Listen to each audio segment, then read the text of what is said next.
आपको एक प्रश्न से शुरू करना चाहती हूँ। श्रेष्ठता की डेफिनेशन क्या है? होप आप सबके दिल में कुछ ना कुछ डेफिनेशन आया होगा, मगर गीता से लेकर सारे हमारे ग्रंथ अनादिकाल से श्रेष्ठता का वर्गीकरण ऐसा करा जाता है। साधारण और श्रेष्ठ वस्तु के साधारण और श्रेष्ठ मानव के बीच में, साधारण और श्रेष्ठ पशु पक्षादि के बीच में वर्गीकरण ऐसा किया जाता है। जो कोई काल, धर्म और गुण से भरपूर हो उन्हें श्रेष्ठ मानव, श्रेष्ठ जाति का वर्गीकरण करा जाता है। तो ऐसे ही वर्गीकरण हम देखें तो देश वाली गौ माता का श्रेष्ठता अधिक है। जब हम ये गौ माता को जर्सी गौ से कंपेयर करके देखें तो देश वाली हमारा गौ माता का विशिष्टता, श्रेष्ठता बहुत अधिक है। ये अनकम्पेरेबल है। इनका देश वाली गौ माता का पालन पोषण जो भी करता है उसका मानव का परिपूर्ण आरोग्य से, धन दौलत से वो लाभ उठा सकता है। इसीलिए हमारे वेदों में ये कहा गया कि श्री सूक्त में ये कहा गया कि नित्य पुष्टाम करिष्यणीम ईश्वरीम सर्वभूतानां त्वां त्रैलोक्य कुटुंबिनीं सरसिजां वंदे मुकुंद प्रियम। शुद्ध लक्ष्मी, मोक्ष लक्ष्मी, जय लक्ष्मी, सरस्वती। तो गाय माता ही नित्य पुष्टिनी है, जो हमको परिपूर्ण आरोग्य देने वाले गौ माता को हमारे श्री सूक्त में ऐसा कहा गया है। और गौ माता की पूजा पर वेदों से ऋग्वेद, यजुर्वेद, सामवेद सब में और चरक संहिता से लेकर सुश्रुत संहिता तक गौ माता की पालन पोषण और उसका आराधना में बारे में बहुत उल्लेख हमको मिलते हैं। गौ ही सर्वधाममयी है, गौ ही सर्वमति है।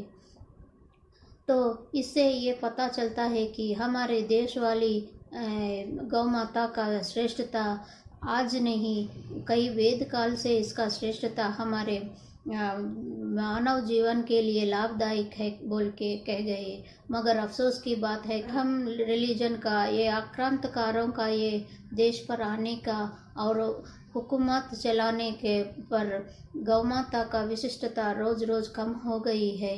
जो भी इस देश में इस सेकुलर के आड़ में जो भी गौ माता का प्रार्थना या गौ माता का रक्षा में अपना गौमूत्र भक्त बोलाते हैं, जो भी गौ माता का रक्षा में आगे आता है वो लिंचर बन जाता है।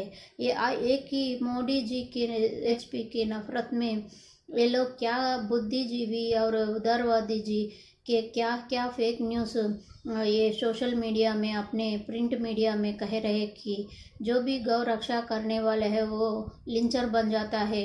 अचानक वेद से भरपूर ज्ञान से भर गई ये देश को नीचा दिखाने की बहुत सारी कोशिश होती है। हिंदुस्तान लिंचिस्तान, हिंदुस्तान रेपिस्तान, इन उदारवादी जीवियों के अकल में क्या है मगर किसी को मालूम नहीं। मगर ये प्रपंच के सामने हमारे देश को ऐसा नीचा दिखाने की, जो भी हिंदू इस गौ माता को पूजा करते हैं उसको लिंचर बोल के कहने की आदत पड़ गई है। मगर ये बुद्धिजीवी, उदारजीवी भूल जाते हैं कि यूरोपियन कल्चर, रोमन कल्चर में भी गौ माता को हेवन ऑफ द गॉड बोल के बुलाते हैं बोल के ये लोग भूल गए। क्योंकि रोमन का ये बाइबल का ये पहला पत्र बोले तो जीसस के आने से पहले उल्लेखन में हमको ये मिलता कि गौ माता की केवल मांस के लिए गौ माता को हत्या मत करो, क्योंकि गौ माता का जो भी मांस है वो मानव जीवन के लिए उपयोगिक नहीं है।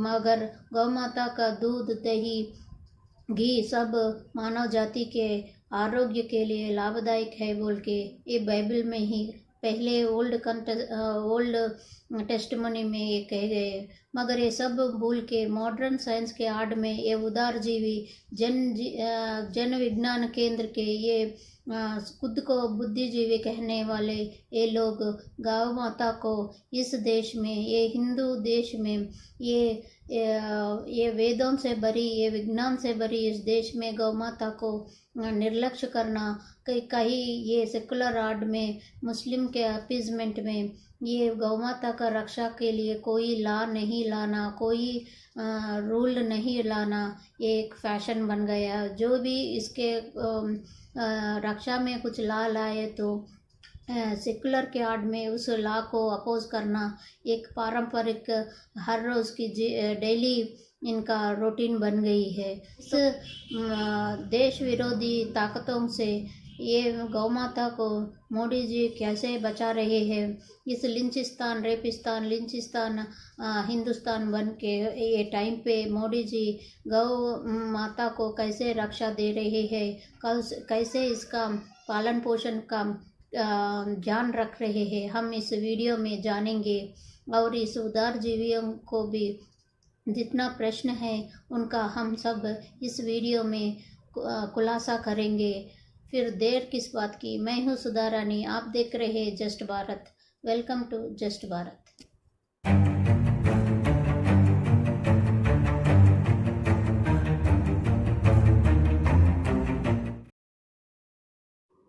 हाय, वेलकम बैक। जैसे मैंने गीता में जो है श्रेष्ठता के बारे में, ये जन्म से नहीं गुण काल धर्म से श्रेष्ठता मिलती है, ऐसी हमारी गौ माता का, ये देशों वाली गौ माता का श्रेष्ठता इतने बड़ी है जिसको पालन पोषण करे तो मानव जाति का कितना उद्धार होगी ये तो हम काउंट नहीं कर सकते हैं। इतना बेनिफिट्स है गौ माता का पूजा पालन करना, उसका भरपूर पोषण हम एनिमल हस्बेंड्री के तरफ से ये अगर हमको एक लाभ मिला तो गौ माता का रक्षा करो तो वहाँ पे भरपूर मानव जाति का उद्धारण होगी। क्योंकि एक ही गौ माता हो, इसी गौ का और हमारे देश वाले गौ माता का यही डिफरेंस है कि यही एक ही जीवी है जो पूरा प्रपंच में ऑक्सीजन लेके फिर से ऑक्सीजन देने वाली एक गौ माता बनती है। ये मैं नहीं कर रही हूँ, all India institute of Delhi में ये साबित भी हुआ है। वो जो उदारवादी और बुद्धिजीवी जन विज्ञान केंद्र में सबको हिंदू को एक ऑर्थोडॉक्स मूर्ख बोलने वाले लोगों को कहना चाहती हूँ, ये मॉडर्न साइंस के आड़ में ये लोग जो ये भारत देश का विज्ञान को नीचा दिखाने वाले को मैं कहना चाहती हूँ। एक सिंपल एग्जाम्पल देती हूँ, उदाहरण देती हूँ कि सृष्टि से लेकर मानव जाति का जो भी विकास यात्रा हुआ है, मॉडर्न साइंस अभी तक 44 लाख का ही जीवन कोटि का जीवन राशि का पाया गया है। मगर वेद काल से चरक संहिता, सुश्रुता संहिता तक जितने भी जीव राशि का वर्गीकरण किया है, हमारे वेदों में ये है कि 84 लाख तक जीवन राशि को हमने आइडेंटिफाई किया, हमने वर्गीकरण किया। तो हमारे मॉडर्न साइंस हमारे वैदिक विज्ञान से 40 लाख की जीव राशि को अभी तक वो लोग आइडेंटिफाई नहीं कर पाए हैं। तो ये लोग हमारे विज्ञान को कम दिखाने की ये जो साजिश बन रही है, इससे पता चलता है कि मॉडर्न साइंस को हमारे से 40 लाख के पीछे में है और हम 40 लाख की जीव राशि को 44 लाख का जीव राशि को हमारे वेदों में वर्गीकरण ऑलरेडी करके हमारे लिए मानव जाति का क्या पशु पक्षादि हमारे लिए लाभदायक है, कैसे मानव जीवन का कल्याण होगी, किसको डोमेस्टिक एनिमल बनाना है, किसको नहीं बनाना है, ये सब हमारे चरक संहिता, सुश्रुता संहिता वेदों में हमको क्लियर कट बोले है। मगर अफसोस की बात है कि ये 1000 सालों का ये अब्राहम रिलीजन का गुलामी करते करते हमने हमारा ज्ञान को सबको दिया है।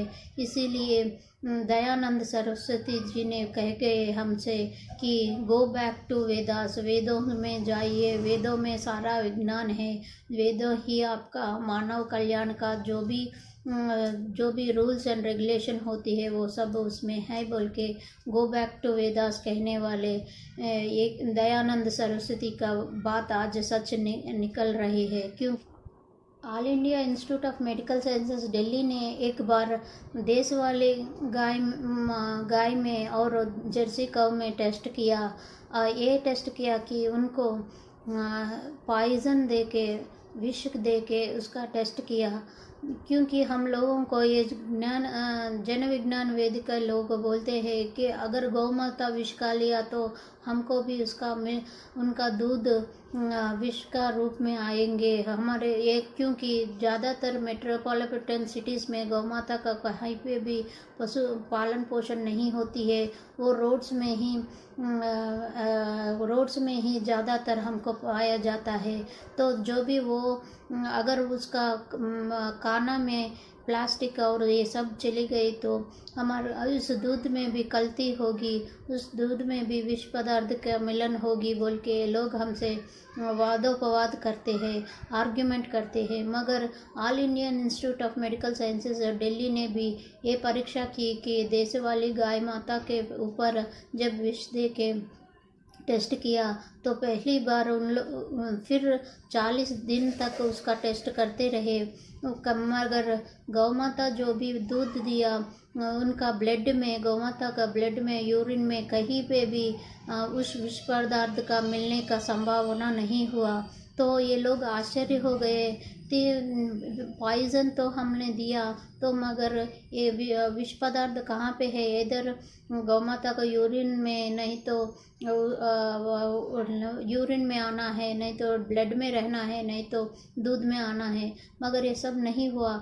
तो ये लोग टेस्ट करे तो गौ माता अपने गरल में, जैसे शिवजी अपने गरल में विष रखा, ये गरल में ही रोक देती है। तो इससे ये पता चलता है गौ माता का जो भी प्लास्टिक और विष पदार्थ खाने पर भी मानव जाति को जो दूध मिलता है, उनके जो गौ माता का मूत्र मिलता है उसमें विष पदार्थ खाने की संभावना ही नहीं है।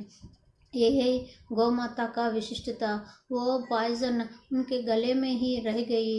ये all India institute of medical sciences ने टेस्ट करके प्रूव किया कि देश वाली गौ माता का विशिष्टता में एक छोटी सी एग्जाम्पल है। ये ऐसा विशिष्टता किसी जंतु जाति में हम को नहीं देखने मिलती है कि वो अपने कंठ में पॉइजन को स्टोर करके, जैसे कैमल का हम ऊंट का देखें तो रेगिस्तान में जब वो ओएसिस में पानी पीती है तो उसका स्टमक में रहती है, जैसा उसका कैमल का विशिष्टता है। मगर गौ माता का विशिष्टता है कि जो भी विष पदार्थ होती है वो गरल में ही रहती है, वो ब्लड में ना ही गौमूत्र में ना ही दूध में वो मिलकर हम आती है बोल के ये all India institute of medical science ने प्रूव किया। जो मॉडर्न साइंस भी नहीं पकड़ पाती ऐसे डिजीजेस, ऐसे रोगों को ये गौ माता का मूत्र से पीने से ये ख़त्म हो जाती है बोल के, कैंसर जैसे बड़े बड़े रोगों गौमूत्र के आधार पर उनको क्यूर कर सकते हैं बोल के इम्प्रूव हुआ। मगर ये लोग ज्ञान विज्ञान वेद के लोग ये इसको नकारते हैं, क्योंकि ये पेटेंट हक क्योंकि जो भी मेडिसिन बनती है वो पेटेंट हक होना चाहती है। तो पेटेंट हक से ये लोग हम अपना मेडिसिन को सेल करते हैं। इसीलिए अगर ये विषय को एक्सेप्ट किया तो लो कास्ट में सारे लोगों को ये कैंसर का क्यूर का मंत्र मिल जाती। इसीलिए लोग इसको खुले आम पर नकारते हैं, मगर अपने ज़िंदगी में वो लोग यूज़ करते हैं। वो भोपाल के लोग जो गैस ट्रेजेडी में खुद के लोगों को खोया, उन लोगों का शिक्षा अब तक कांग्रेस गवर्नमेंट में नहीं मिली, मगर वो रेडिएशन से बचने के लिए अब भी वो लोग गाय की गोबर से अपने घरों को ये प्रोटेक्ट करते हैं। आप ये हैरान होगी कि इंडिया और रशिया दोनों थर्मल प्रोजेक्ट्स में रेडिएशन से बचाने के लिए गौमाता का गोबर ही यूज़ कर रहे हैं, मगर आप इसको जन विज्ञान केंद्र वाले और बुद्धिजीवी और जो लेफ्टिस्ट और सेकुलर के बाद ये इस बात को नकारते हैं, मगर ये सीक्रेटली हो रहा है क्योंकि ये रेडिएशन प्रोटेक्ट करती है। ये अनादिकाल से वेदों से हम लोगों को आदत है कि ये इंडियन कल्चर में, ये हिंदू कल्चर में हम लोगों को गौ का गोबर से हमारे घरों को साफ़ करना और वहाँ पे रंगोली बनाना हम ले आदत है, मगर वो आदत के छुपा हुआ रहस्य है कि वो रेडिएशन प्रोटेक्ट करती है। दोस्तों, हम लोगों को ये देखने को मिलती है कि 10 साल अगर हम पीछे चले गए तो हमको ज़्यादा से ज़्यादा इंडिया में भी हम लोग कृत्रिम वर्ष का प्रयोग किया, जिसके लिए इथेनिल प्रोपेन एसिड का प्रयोग करते हैं, जो आर्टिफिशियल रेंस के आने के लिए इथिलीन प्रोपेल ऑक्साइड का जो गैसेस होते हैं उसका बहुत ज़्यादा यूज़ होते हैं। आपको मालूम हो कि हैरान होगी कि वेद काल से जो हम लोगों ने हिंदू धर्म में जो हवन करते हैं, तब अब उस हवन में घी और चावल को डालकर इंद्र को खुश करने के लिए जो हवन करते हैं, उस हवन में हम घी और चावल डालते हैं। आपको मालूम होगी कि घी और चावल मिलने से, उसको जलाने से इथेनॉल प्रोपेन क्रिएट होती है। इसीलिए वेदों में कहा गया कि हर रोज़ में 2 बार हवन होना चाहिए, क्योंकि वर्ष का जो आर्टिफिशियल वर्ष हम लोग जो ये मॉडर्न साइंस में बताया जा रहा है, ये इसकी ज़रूरत नहीं। अगर हम दिन में 2 बार देश वाली गाय का जो घी और चावल से जब हम सच्ची मन से ये हवन करें तो ये इथेनॉल प्रोपेन गैसेस को रिलीज करती है। ये हवन का इतना लाभ है। और विज्ञान वेदिका और बुद्धिजीवी लोग हमसे ये आर्ग्यूमेंट करते हैं कि वेदों में गाय का हत्या और गाय का मांस खाने की परंपरा है बोल के लोग हमसे लड़ते हैं, मगर हम लोग ये गलत निर्वचन करना, ये गलत फेक न्यूज़ देना में ये लोग माहिर है। वेदों से अब तक कहीं पुस्तक में भी गाय का हत्या करना और गाय मांस खाना, ये ना ही केवल वेदों में ही नहीं है, कहीं बाइबल के में भी मैंने पहले ही कही कि एक गाय का मांस हानिकारक है और गाय का दूध, गाय का मूत्र मानव जाति के लिए लाभदायक है बोल के बाइबल में भी ये इसको निर्वचन किया है। तो वेदों का ये लोग जो उल्लेख करते हैं कि गाय मांस का खाने का, ये सब झूठ है। जैसे मनुस्मृति का ये लोग उल्लेखन गलत तरीके से करते हैं, ऐसा ही गौ मांस के लिए गलत तरीके से कहते हैं। मैं आपको झूठी बात नहीं बोलूँगी, बाइबल में है या कुरान में है बोल के मैं ये नहीं बोलूँगी, क्योंकि ये 2 अब्राहमिक रिलीजन रेगिस्तान से शुरू होके इंडिया में सारे देशों में फैली है। ये रेगिस्तान के में गाय का होना असंभव है, क्योंकि गाय जहाँ होती है वहाँ पे हरियाली और मानव जाति का विरुद्ध होती है। ये असंभव है रेगिस्तान में गाय का रहना, इसीलिए वो लोग गाय को भी एक साधारण बकरी और मछली की तरह देखकर उसका मांस खाने पर तुले हैं। मगर ज़्यादातर इंडिया में जो गाय का मीट एक्सपोर्ट होती है बोल के लोग हमको और एक बार टालते हैं, आर्गुमेंट करते हैं, मगर इंडिया में खाली गौ माता का मीट नहीं, जो बफेलो होती है, जो आक्स होती है, उसका मीट एक्सपोर्ट होती है। गौ माता का मीट कम होती है, मगर ये 100 साल का ये अब्राहम रिलीजन का और ये ब्रिटिशर्स का हम पर हुकूमत में ज़्यादा से ज़्यादा ये गौ माता का अत्याचार, गौ माता पर अत्याचार और हिंसा बढ़ गई है। इसके लिए मोदी जी ने इन सारे मोदी जी की हेटर्स को, जो भी भी गाय माता का सुरक्षा में आगे आया, जो जिनको लिंचर करना और मोड़ी भक्त बोलना, नहीं तो गौमूत्र मेडिसिन का लेकर गौमूत्र भक्त बोलना, ये सब ये अहंकार की और ये नफरत के इस काल में मोदी जी ने गौ माता का रक्षा के लिए राष्ट्रीय कामधेनु योजना गोकुल मिशन के तहत एनिमल हस्बेंड्री मिनिस्ट्री के अंदर इस योजना को लाया। इसका पहला 2017 में बजट में इसका प्लान बनाया और इस बजट में इसका मनी भी एलोकेट किया और इस बजट से 2019 में राष्ट्रीय कामधेनु योजना स्टार्ट हुई और अब 25 फरवरी 2021 में राष्ट्रीय कामधेनु योजना का एक एग्ज़ाम भी कंडक्ट कर रहे हैं ताकि गौ सेवक को और गौ विज्ञान को सारा देश में फैला जाए, ताकि गौ माता का रक्षा करे, उसका पोषण पालन करे लोगों, ना कि उसका हत्या करके उसका मांस जो हानिकारक है वो खाए। तो इस मिशन के तहत जो एग्ज़ाम कंडक्ट कर रही थी वो जनवरी 14 2021 में उसका रजिस्ट्रेशन विदाउट फ़ी रजिस्ट्रेशन एग्ज़ाम कंडक्ट करने के लिए ओपन किया और 20 फरवरी 2021 इसका रजिस्ट्रेशन ख़त्म हो गई। मगर खुशी की खबर है, लाखों लोग ने इसको रजिस्ट्रेशन पर अपना उत्साह दिखाया और गौ सेवक बनने की बहुत उत्साह दिखाया और मिशन का जो एग्ज़ाम है वो 4 कैटेगरीज में कंडक्ट कर रहे हैं।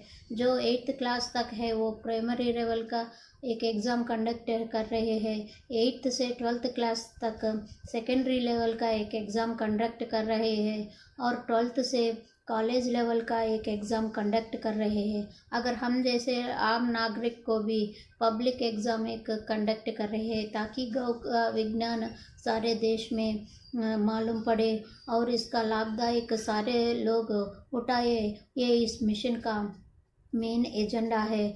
इस एनिमल हस्बेंड्री में लेके आना, क्योंकि पहली बार मोदी जी इन बुद्धिजीवियों को जो भी हिंदुस्तान के बारे में, ये गाय माता के बारे में गलत बात कर रहे, उनको कड़ी तमाचा के करार जवाब दिया, वो भी अहिंसा के तौर से ये राष्ट्रीय कामधेनु योजना बना के एक गौ विज्ञान को फैला के एक कड़ी तमाचा उन पर मारी, क्योंकि ये लोग फेक न्यूज़ फैलाने में बहुत सक्षम दिखाते हैं, मगर जो विज्ञान गौ माता के मूत्र में, गौ माता की दूध में गौ माता का रक्षा करने में है, वो ये लोग कभी अच्छी न्यूज़ लोगों तक नहीं पहुंचाते हैं। इसीलिए ये मिशन लाके सारे लोगों को गौ विकास का मिशन के तहत ये मोदी जी ने शुरुआत की।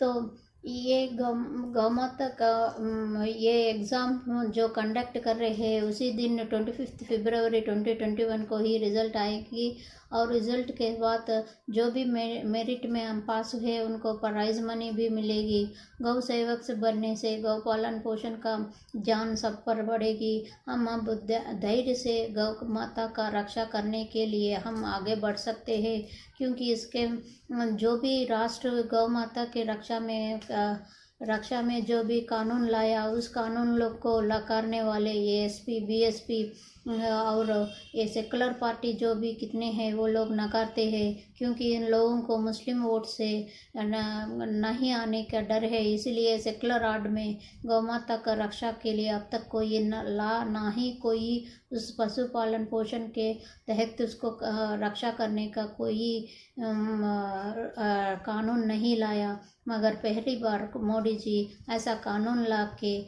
ये उदारजीवी और बुद्धिजीवी और ये जनजीवन विज्ञान केंद्र वाले के लोगों को एक कड़ी तमाचा दी। ये एग्ज़ाम हर एक राष्ट्रीय भाषा में ये कंडक्ट करने वाले हैं। होप आप भी इसमें पार्टिसिपेट करके आप अपना गौ विज्ञान सारे देश में फैलाएंगे। आपको एक जन विज्ञान वेदिका और बुद्धिजीवी उदारवादी से एक प्रश्न आती है कि गोवध के बारे में वेदों में ही लिखा गया है, जैसे हमारे मनुस्मृति का जो उदाहरण है, झूठे बातें कहते हैं हम लोग से, क्योंकि ये लोगों का एक ही इंटेंशन है कि भारतीय संस्कृति को नाश करे, विनाश करे, इसीलिए ये लोग ऐसे बोलते हैं। इसका जवाब एक ही है कि गौ माता का ये प्रस्तुति गोवध का हमारे वेदों में नहीं है। एक बार हम देखेंगे तो ईश्वर की शासना में ये शासन है कि हर मानव 2 बार अग्निहोत्र में हवन करने की वेद हमको बोलती है। जैसे मैंने बोला 2 बार हवन करने में, हवन को होना है तो हम अग्नि को आराधना करना है। हवन करना बोले तो अग्नि देव को आराधना करना है। अग्नि होना है तो गाय का ज़रूरत होती है। जो गाय का ज़रूरत है उसमें घी और जो गाय का गोबर से बना हुआ जो वो हविस हम उसमें डालते हैं, उससे इथेनॉल प्रोपाइल गैस रिलीज़ होके हमको कृत्रिम मेघ बनने की आवश्यकता बनती है। तो ये गोवध का वेदों में उल्लेखन होना ये असंभव है। वेदों में ये कह गया कि वेद ही सर्वधर्म का मूल है, वेद ही यज्ञ है, यज्ञ ही हवन है। हवन बोले तो अग्नि है, अग्नि का आराधना गाय से शुरू होती है। तो हमारे लिए गाय, हमारे हिंदू संस्कृति के गाय का इतना इम्पोर्टेंस है, मगर ये लोग जैसे मनुस्मृति का रॉन्ग कोटेशंस देते हैं, ऐसा वेदों को ही कोटेशंस देते हैं। तो ये लोगों का दूसरा सवाल होती है, क्यों हवन में पेट्रोल और केरोसिन क्यों नहीं डाल सकते, क्यों हविस में गाय का गोबर के ही डालेंगे, गाय का घी ही डालेंगे? क्योंकि जो भी अगर हम एक बार अग्नि को जला के अगर हम इसमें केरोसिन का पेट्रोल या कुछ भी डालें तो वो कार्बन डाइऑक्साइड में मिलती है। मगर एक ही अगर गाय का गोबर और गाय का घी और चावल डाले तो इथाइलिन प्रोपेल गैसेस रिलीज़ होती है, और जो इसको मेघ सृष्टि करने में बहुत सारा लाभ मिलेगी। मेघ ऑटोमेटिकली वहाँ पे जहाँ पे हवन होती है वहाँ पे कृत्रिम वर्षा होने की संभावना बहुत है। इसके लिए हमको मॉडर्न साइंस की ज़रूरत नहीं, केवल और केवल गौमाता की ज़रूरत है। उनका पालन पोषण की ज़रूरत है, उनकी रक्षा करना की ज़रूरत है। इतना इजी मेथड से हम लोग पोल्यूशन और वर्षा और हमारे आरोग्य का इतना लाभदायक है, तो ये लोग केवल और केवल हिंदू जाति को, हिंदू संस्कृति को, वेदों का अनर्थ निकाल के ये लोग फेक न्यूज़ प्रोपेगेंडा कर रहे हैं। इसका एक ही जवाब मोदी जी ने एक राष्ट्रीय कामधेनु योजना से मोदी जी इन लोगों का कड़ी जवाब दिया है। इससे पता चलता है कि गौ का विज्ञान अब सारा देश में फैलेगा।